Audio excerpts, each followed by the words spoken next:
Shalom, saudara yang dikasihi Tuhan. Senang sekali kita bertemu dalam kesempatan ini. Kita bersama-sama akan merenungkan dan juga tentunya kita akan belajar. Nah, pada kesempatan ini saya ingin memberi tema tentang Yesus Kristus, agen perubahan. Nah, saudara kekasih Tuhan, kalau saya bertanya kepada saudara semuanya, apa sih arti daripada agen itu? Mungkin kita sering ya mendengar agen dan agen begitu ya. Tetapi sebenarnya agen itu apa ya? Ternyata saudara-saudara, ketika saya mempelajari, agen itu adalah seseorang yang menjadi pengantara. Ya. Pengantara untuk mengadakan perubahan-perubahan yang tentunya juga perubahan itu menciptakan atau menjadikan sesuatu lebih berarti. Perubahan-perubahan yang menjadikan segala sesuatu itu lebih berguna atau berdaya guna. Bagi siapa? Bagi orang lain. Nah, saudara kekasih Tuhan, kalau kita berbicara tentang agen, ini berarti yang namanya agen itu seharusnya sudah memiliki potensi-potensi yang tidak dimiliki oleh orang lain. Agen juga sesungguhnya memiliki pengetahuan dan pengalaman yang menakjubkan. Bisa dikatakan yang luar biasa. Agen ini juga kalau dari segi kerja dan pekerjaan, maka agen ini adalah yang sangat teruji, ampuh. Nah, pertanyaannya, saudara-saudara yang dikasihi Tuhan, apakah yang dilakukan oleh agen dalam hal ini Yesus Kristus? Apa yang dilakukan oleh Tuhan Yesus Kristus sebagai agen perubahan dan sebagai pengantara hal-hal perubahan-perubahan yang tentunya diharapkan oleh Dia, yaitu oleh Tuhan Yesus sendiri. Pertanyaannya, siapakah objek daripada agen tersebut? Ya, betul saudara. Tentunya saudara dan saya. Tentunya kita semua, terutama kita yang percaya kepada Tuhan Yesus Kristus. Saya merenungkan, bahkan terus merenungkan dalam mempersiapkan renungan ini, tema ini, ya, agen perubahan. Kristus agen perubahan. Saya mencari dari Alkitab. Saya membaca kitab yang satu dengan yang lainnya. Namun Tuhan menolong saya. Dan saya membuka di dalam Yohanes pasal yang ke-10. Ayat yang ke-1 sampai 21, satu perikop penuh. Tetapi nanti kita akan bahas ada beberapa ayat yang ingin kita pelajari pada saat ini. Karena nas ini sungguh-sungguh membuat saya mendapat inspirasi bahwa Yesuslah dan hanya Yesuslah agen perubahan, model yang paling tepat untuk menguraikan yang namanya perubahan-perubahan yang menuju kepada kebaikan. Saudara kekasih Tuhan, saya berharap bahwa dengan nas ini kita juga tahu bagaimana Yesus mengejawantahkan, bagaimana Yesus mencontohkan dirinya bahwa Dia adalah agen perubahan, sehingga harapannya kita pun di dalam hidup dan kehidupan kita bisa meniru Dia. Saudara, saya mempelajari rupanya ada yang dilakukan oleh Tuhan Yesus Kristus dan memberi contoh kepada kita bagaimana tindakan-tindakan yang dilakukan oleh Tuhan Yesus Kristus sebagai agen perubahan. Ada 3, saudara. Yang pertama, Yesus sebagai gembala datang supaya kita bisa memiliki hidup, bahkan hidup yang berkelimpahan.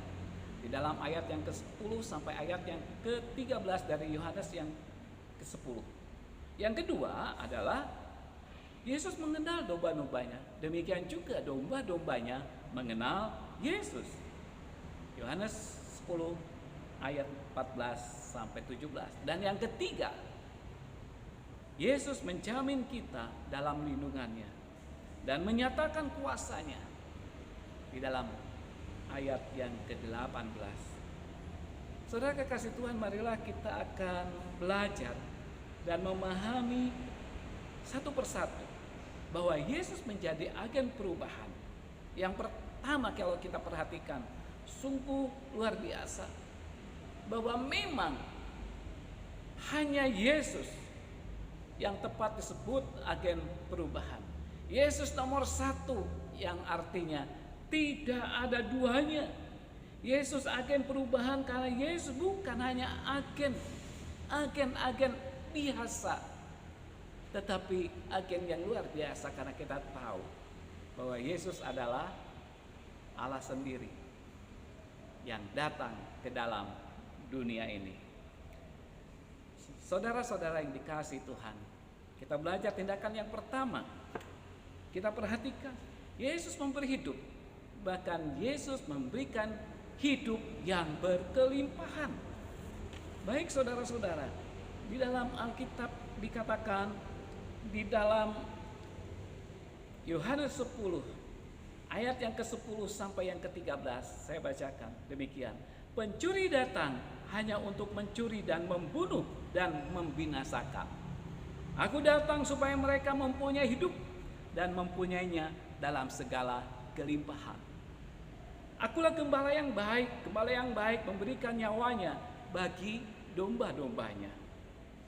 Sedangkan seorang upahan yang bukan gembala dan yang bukan pemilik domba-domba itu sendiri, ketika melihat serigala datang, meninggalkan domba-domba itu, lalu lari, sehingga serigala itu menerkam dan mencerai-beraikan domba-domba itu.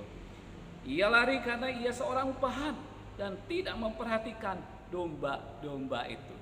Nah saudara, ya, yang pertama tindakan Yesus Kristus adalah Yesus sebagai gembala, ya, dia memberikan hidup kepada setiap orang yang percaya, bahkan hidup yang berkelimpahan. Saudara-saudara yang dikasihi Tuhan, pertanyaannya saudara-saudara, bagaimana dengan kita? Bagaimana dengan saudara dan saya? Yesus mengubah orang yang tidak punya hidup menjadi mempunyai hidup, bahkan hidup yang berkelimpahan. Kalau kita mau meneladani Yesus dalam hal ini apa saudara? Ya memang kita tidak bisa memberi hidup yang kekal kepada setiap orang, ya, hanya Yesus. Tetapi apa yang dapat kita lakukan? Ya, sesuai dengan firman Tuhan, bahwa kita harus pergi dan menjadikan semua bangsa murid Dia. Percaya kepada Dia. Tugas siapa? Tugas kita. Sehingga banyak orang yang percaya dan akhirnya memperoleh hidup, bahkan hidup yang berkelimpahan. Tidak jauh-jauh, mungkin keluarga kita, tetangga kita, orang-orang dekat dengan kita. Mari kita akan tiru. Yang pertama tadi, Yesus adalah gembala yang datang supaya bisa memberi hidup kepada setiap orang yang percaya, bahkan hidup yang berkelimpahan. Saudara kasih Tuhan, tindakan yang kedua saudara-saudara, tindakan yang kedua ini menarik sesungguhnya. Kenapa saya katakan yang menarik? Karena memang ini langsung berhubungan dengan hamba Tuhan itu sendiri. Ya, kalau kita memperhatikan yang kedua ini, bahwa Yesus mengenal domba-dombanya dan domba-dombanya juga mengenal Dia. Di dalam ayat yang akan saya bacakan, ayat yang ke-14 saudara sampai yang ke-17, firman Tuhan mengatakan demikian, akulah gembala yang baik dan aku mengenal domba-dombaku dan domba-dombaku mengenal aku. Sama seperti Bapa mengenal aku dan aku mengenal Bapa, dan aku memberikan nyawaku bagi domba-dombaku. Ada lagi padaku domba-domba lain yang bukan dari kandang ini. Domba-domba itu harus kutuntun juga, dan mereka akan mendengarkan suaraku. Dan mereka akan menjadi satu kawanan dengan satu gembala. Ayat 17. Bapa mengasihi aku, oleh karena aku memberikan nyawanya, memberikan nyawaku untuk menerimanya kembali. Saudara yang dikasihi Tuhan, yang kedua ini yang dilakukan oleh Tuhan Yesus Kristus, rupanya Yesus itu mengenal domba-dombanya, dan domba-dombanya juga mengenal Yesus Kristus. Nah, saudara-saudara yang dikasihi oleh Tuhan Yesus Kristus, luar biasa. Saya kembalikan lagi kepada saudara dan saya. Apakah saudara sebagai seorang pendeta? Apakah saudara sebagai seorang gembala sidang? Apakah saudara mungkin saat ini masih duduk di bangku kuliah Sekolah Tinggi Teologi Baptis Indonesia atau sekolah teologi yang lain? Saudara-saudara, saya tanya, apakah saudara benar-benar mengenal domba-domba yang dipercayakan Tuhan kepada saudara? Dan juga apakah domba-dombanya atau jemaat-jemaat saudara benar-benar mengenal saudara sebagai pendeta, sebagai gembala mereka? Ya, renungkanlah. Yesus mengenal domba-dombanya, dan domba-dombanya juga mengenal Yesus. Jangan-jangan saudara-saudara jemaatnya saja yang mengenal domba-domba. Domba-domba ini ya, hanya domba-domba atau jemaat saja yang mengenal gembalanya, tetapi gembalanya nggak ngerti. Waduh, sayang sekali saudara. Tapi saya yakin saudara, para gembala, pendeta baptis sungguh mengenal satu persatu jemaatnya. Artinya apa? Jemaat dalam keadaan apapun juga, dalam keadaan sakit, dalam keadaan kesusahan, dalam keadaan sukacita, dalam keadaan sungguh-sungguh menikmati berkat-berkat Tuhan, saya yakin para gembala, pendeta tahu dan mengenal jemaat, mengenal domba-dombanya. Dan saya yakin jemaat atau anggota gereja juga mengenal para gembalanya.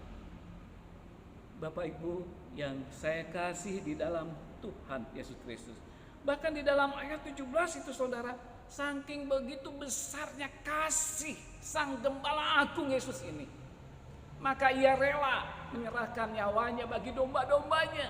Luar biasa. Kita tahu ya, Yesus mati disalib untuk kita orang yang berdosa. Tapi bagaimana dengan kita saudara-saudara? Tunggu dulu, nanti dulu, ya. Ya, tidak mau mati untuk orang lain. Tetapi Yesus melakukan itu semua. Itulah agen perubahan yang sesungguhnya, yang sejati, Yesus Kristus. Nah, saudara yang dikasih Tuhan, yang ketiga, Yesus memberi jaminan perlindungan dan menyatakan kuasanya. Saudara-saudara, Yesus memberikan jaminan dan menyatakan kuasanya. Di dalam ayat yang ke-18 dikatakan demikian, tidak seorang pun mengambilnya daripadaku, melainkan aku memberikannya menurut kehendakku sendiri. Aku berkata dan berkuasa memberikannya dan berkuasa mengambil kembali. Inilah tugas yang kuterima dari Bapakku.